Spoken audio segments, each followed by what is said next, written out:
Soyez les bienvenus. Mais avant de commencer, n'oubliez pas de vous abonner et d'appuyer sur la cloche de notification pour ne rater aucune de nos prochaines vidéos. Le pouvoir corrompt. Le pouvoir absolu corrompt absolument. C'est connu de tous, cette citation. Et bien sûr que aujourd'hui, on peut se poser des questions sur celui qui était tout puissant au Gabon. Et regardez aussi ce qui nous dirige aujourd'hui.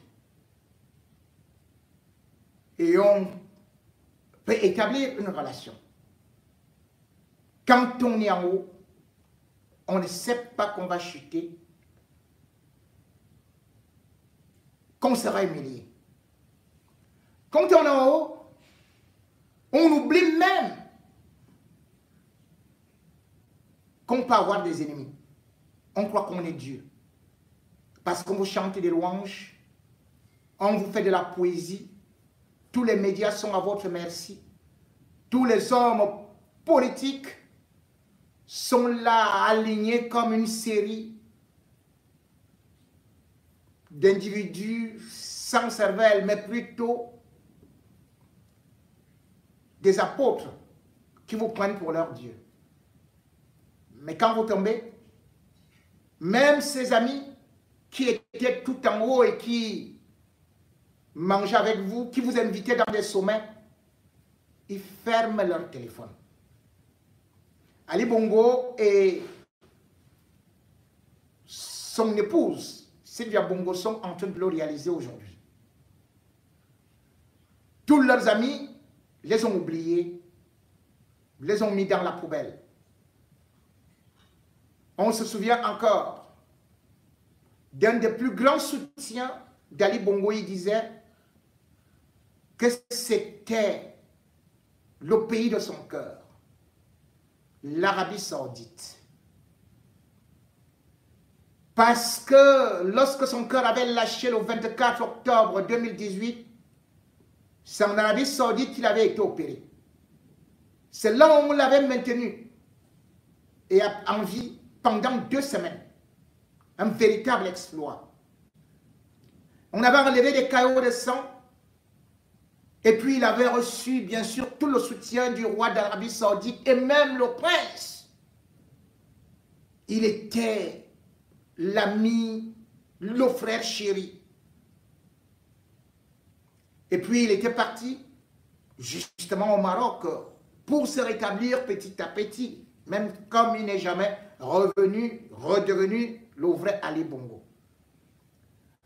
Pour dire merci à l'Arabie Saoudite, Ali Bongo était reparti là-bas le 24 octobre, net date de son anniversaire de la chute d'AVC, 24 octobre 2021, où justement il avait sorti la fameuse phrase que ce pays-là lui tenait à cœur.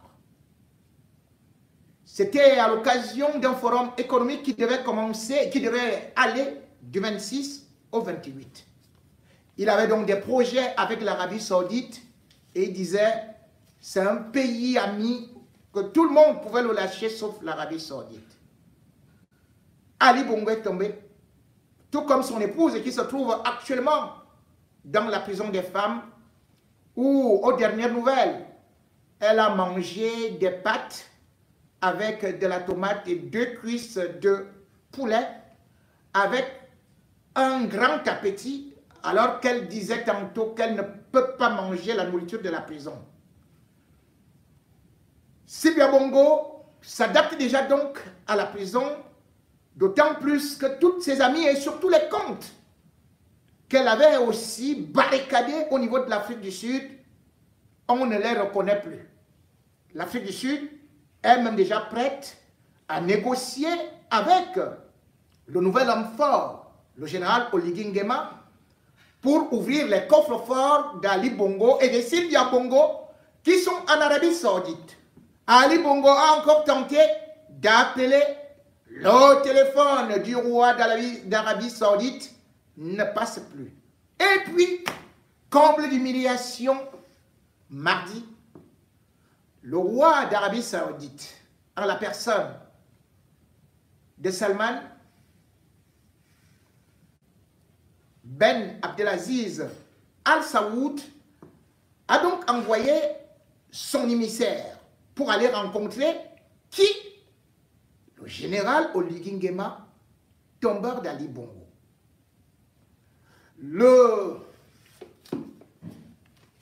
L'ambassadeur du Royaume d'Arabie Saoudite est donc arrivé et a été reçu pendant une longue durée. L'ambassadeur plénipotentiaire extraordinaire de l'Arabie Saoudite est donc arrivé et a été reçu par Oligui Nguema et ils ont eu à parler de la coopération. Plus de mots sur Ali Bongo. L'ambassadeur est venu lui remettre, à lui, Oligui Nguema, une invitation signée du grand ami d'Ali Bongo, le roi d'Arabie Saoudite, invitant le putschiste, comme on peut le dire, au premier sommet Arabie Saoudite, Afrique, qui se tient le 10 novembre 2023 à Riyad.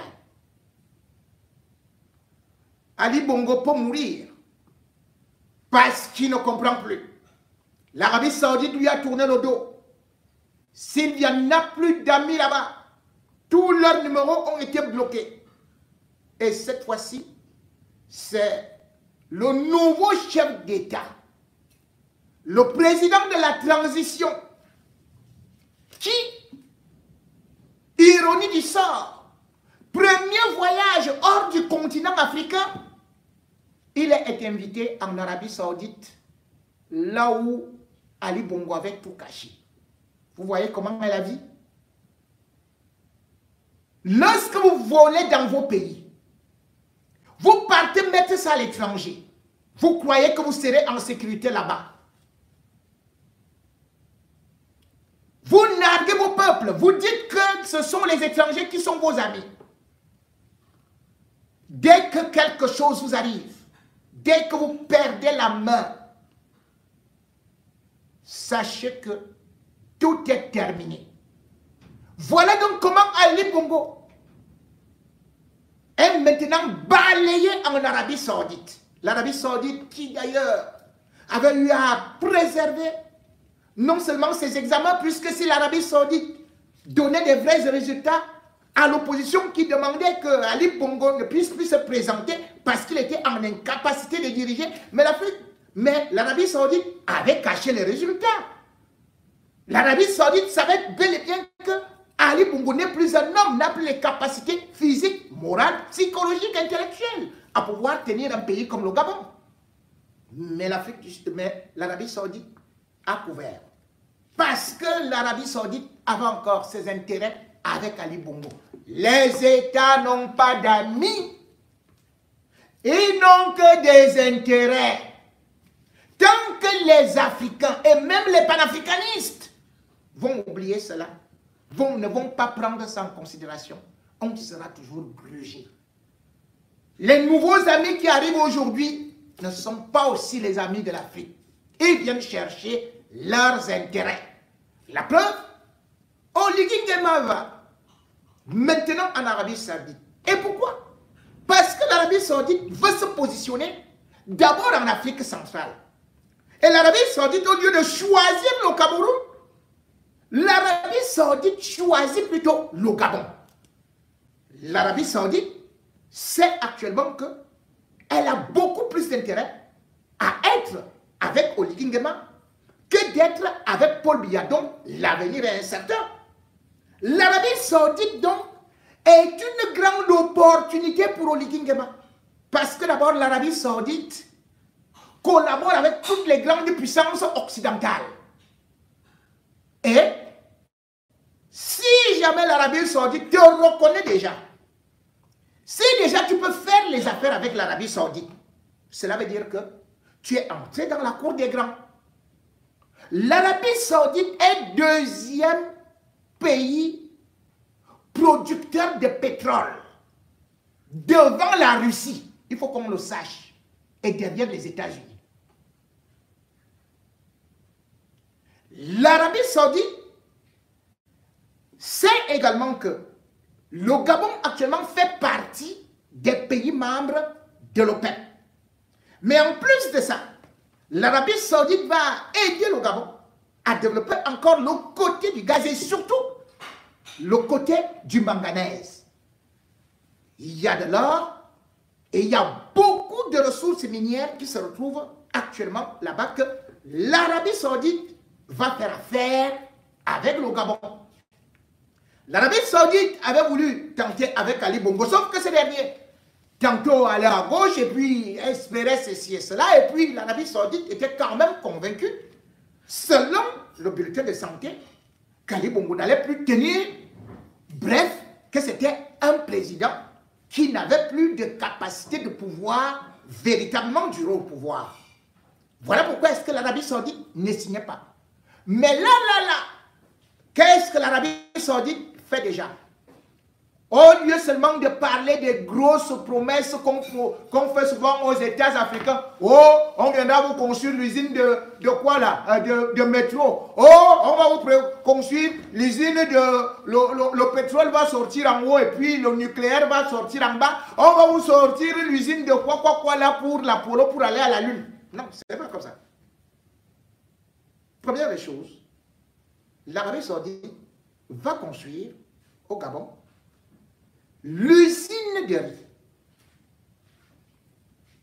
Et l'usine de riz, il faut savoir que c'est déjà quelque chose qui va avantager le Gabon dans la mesure où les importations du Gabon, c'est d'abord du riz. Alors, l'usine de riz qu'ils vont installer en Afrique centrale, ça va faire quoi? Nous, Camerounais qui cherchons encore du riz, soit en Thaïlande, soit en Chine, soit ceci et cela, que ça doit arriver par le bateau, que ça doit arriver par quelle cargaison, et par la suite il y a ceci, on va dire que oh, la guerre en Ukraine a fait ceci, la guerre en Israël contre la Palestine a fait ceci. Qu'est-ce qu'on va faire? C'est le Gabon qui va nous donner le riz. On va acheter du riz au Gabon. Parce qu'aujourd'hui, Oligui Nguema sait également qu'il a un autre avantage, c'est-à-dire que le Gabon, petit pays certes, mais aujourd'hui, quand on regarde ce qu'on peut appeler le bassin forestier pluvial de l'Afrique, c'est au Gabon. C'est-à-dire que le bassin du Congo, qui se trouve au Gabon, eh bien c'est la deuxième plus grande superficie, donc le plus grand moteur de ce qu'on peut appeler la régulation de ce que les Occidentaux encore appellent le réchauffement climatique. C'est pour ça d'ailleurs qu'ils ont accueilli le sommet pour ne serait-ce que le réchauffement climatique. C'est pour ça qu'aujourd'hui, ils sont au milieu de beaucoup de projets. Et comme Ali Bongo n'est plus là, beaucoup d'opportunités sont en train de s'ouvrir. Alors, qu'est-ce que Paul Biya, lui, il a fait? Paul Biya, lui, il a mal joué en croyant qu'il isolait le Gabon. C'est maintenant lui qui est isolé. Parce que regardez qu'à peine il est arrivé au pouvoir, Ali Bongo, pas Ali Bongo, mais plutôt le tombeur d'Ali Bongo, c'est-à-dire que le général Oligui Nguema, non seulement il a été accueilli par un autre Baoba, c'est-à-dire la Guinée équatoriale, Teodoro Obiang Nguema, mais il a allé également, c'est-à-dire qu'il a eu la bénédiction de celui-là, puis il est allé au niveau du Congo, chez Sassou Nguesso, où il a dit, il a qualifié Sassou Nguesso le 2 octobre. Il déclarait, je suis ici, non seulement chez le patriarche, pour être conseillé, pour être accompagné, parce que c'est lui qui est notre ouverture vers d'autres personnalités du monde entier. Il n'a donc pas cité Paul Biya. C'est Paul Biya qui doit être le patriarche, c'est Paul Biya qui est le doyen, ce n'est pas Sassou Nguesso. Paul Biya quand même, c'est 91 ans. Et depuis là, on dit que Oligui Nguema va arriver au Cameroun. Il a déjà fait, il sort du Sao Tomé, il repart encore au Congo. Il a déjà été au Tchad, il a déjà été en République centrafricaine, il a été partout, partout. Mais, nous, qu'est-ce qu'on a fait? Qu'est-ce qu'on a obtenu? On constate tout simplement que ces pays qui sont autour de nous sont en train de créer un bloc avec le Gabon et puis une autre ouverture vers les pays de l'Asie, vers les pays comme l'Arabie Saoudite, où il y a beaucoup de richesses, là où il y a le pétrole, là où la coopération est encore beaucoup plus utile, et où ces pays sont en train de dévancer le Cameroun.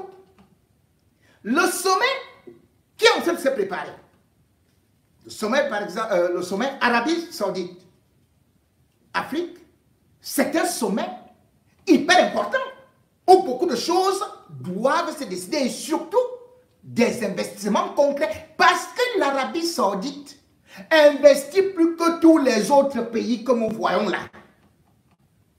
Parce qu'ils ont beaucoup d'argent. Et puis, ils ne sont pas en guerre. Parce que les autres pays, que ce soit ceux-là que nous aimons bien ou ceux-là de l'Occident, ce sont des pays qui sont actuellement engagés dans beaucoup de guerres. Et ce sont des pays qui doivent d'abord stabiliser chez eux. Ce sont des pays qui ont des choses à faire et tout par rapport à leur population.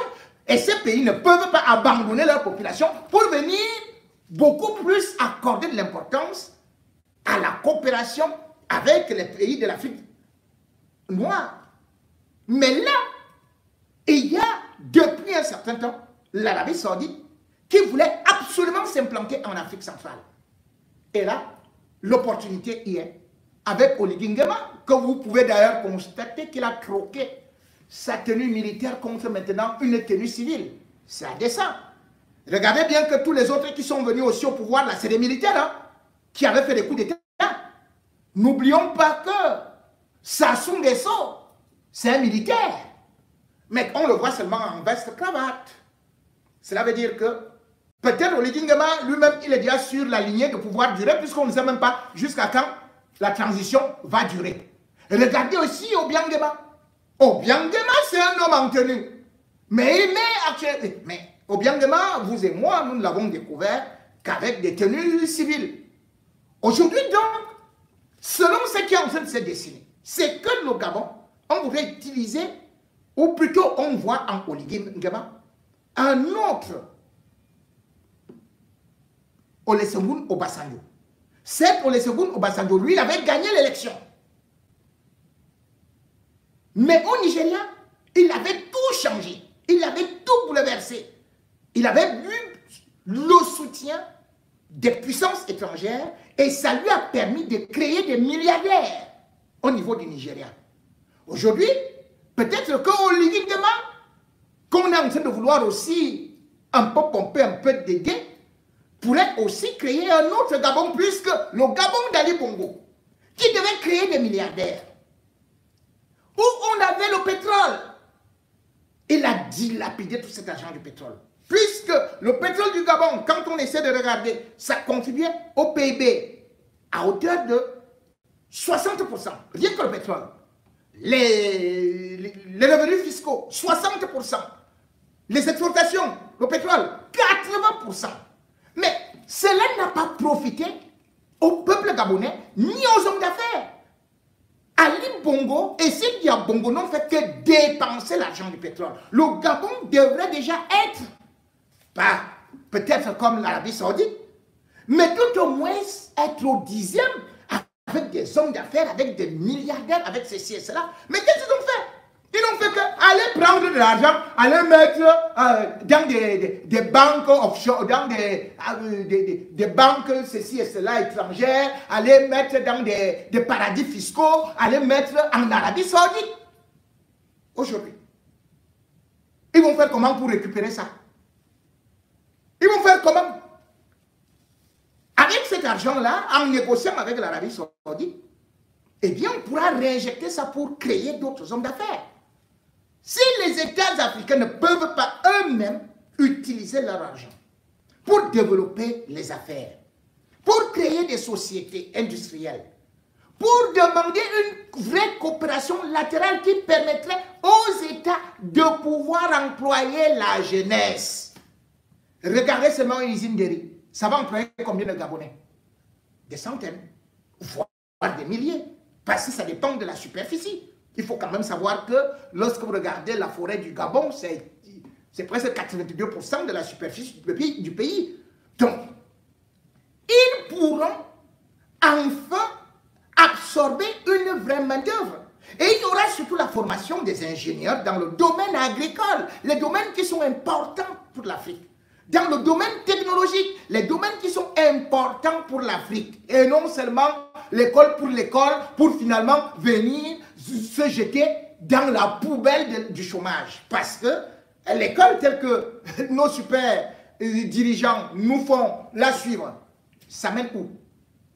Uniquement au garage. Aujourd'hui donc, l'Afrique a besoin de développer le domaine agricole. C'est important.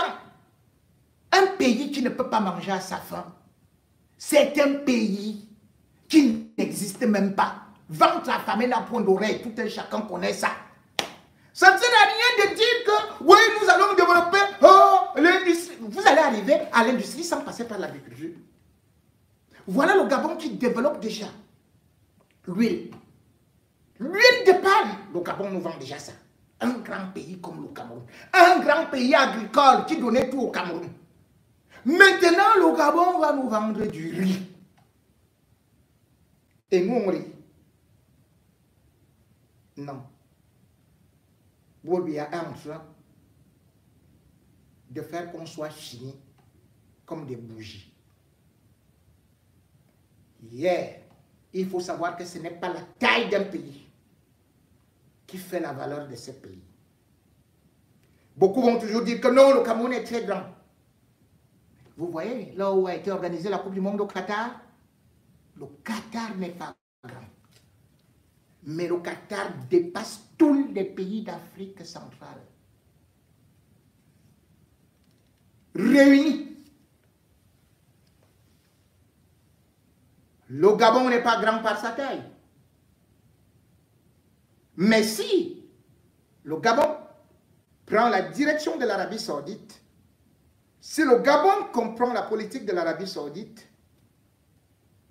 pendant que nous, on est en train de rêver de l'émergence en 2035, avec nous, routes avec des nids de poules, eh bien, sachez que nous allons marcher comme des tortues et nous n'allons jamais arriver à bon point. Voilà, c'est tout pour cette vidéo. Si elle vous a plu, n'oubliez pas de mettre un like et de vous abonner si ce n'est pas encore fait. Sur ce, merci et à très bientôt.